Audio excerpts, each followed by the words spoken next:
This is a video synopsis of an annotated bibliography about communities of practice. I am Shannon Michaels-Areford.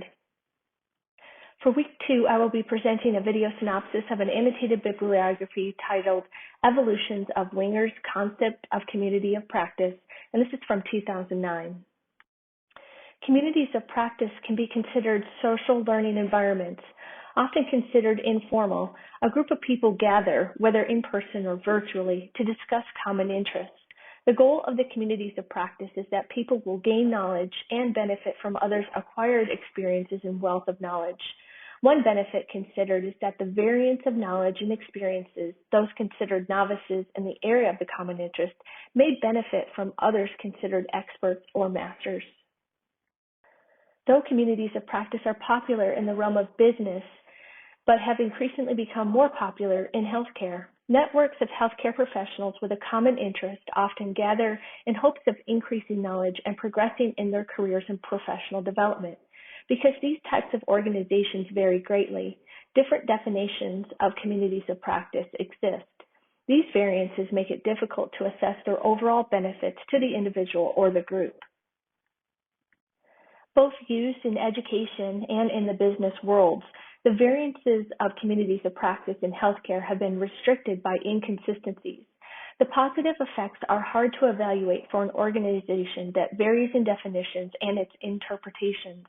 This annotated bibliography aims to look at the positive effects of a community of practice so these organizations may flourish within the healthcare world. The overall concept is simple in nature. Communities of practice are built upon the foundation of domain, community, and practice. Since the overall definitions varied, 4 concepts were identified to determine positive effects. Those include community of practice members interacting together in both formal and informal ways. They also share knowledge and experiences with one another and each contribute to the group. They collaborate professionally to grow and learn. The group has a defined identity, but the lack of specific clarifications often lead to inconsistencies.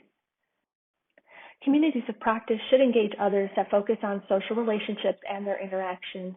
Those who participate should feel safe to observe and model others to gain knowledge for individual growth. The environment and its roles should vary based on the members that are considered experts or masters versus those who are new to the field or considered new learners. Negative aspects of communities of practice are that a group becomes so intimate or so exclusive that it creates tension for new members to feel like they can join the group. Members should also appreciate individual opinions of others at all times so that the uniform thinking prevents the group from creative thinking within the common interest. This form of social learning is centered around a common interest and a sense of membership to the interest. What is not considered positive or helpful is a sense of competition that may develop within a community of practice. When a management company or an employee or employer is the driving force behind the community of practice, this can present unstable competition, which will hinder the foundation and impetus behind the community of practice. The foundation is centered on, again, domain, community, and practice. Domain is considered the boundaries of the common interest. Community is defined as the social relationships within them. Practices are resources that are used within the community, such as ideas, experience, information, or solving a common or recurrent issue within the group.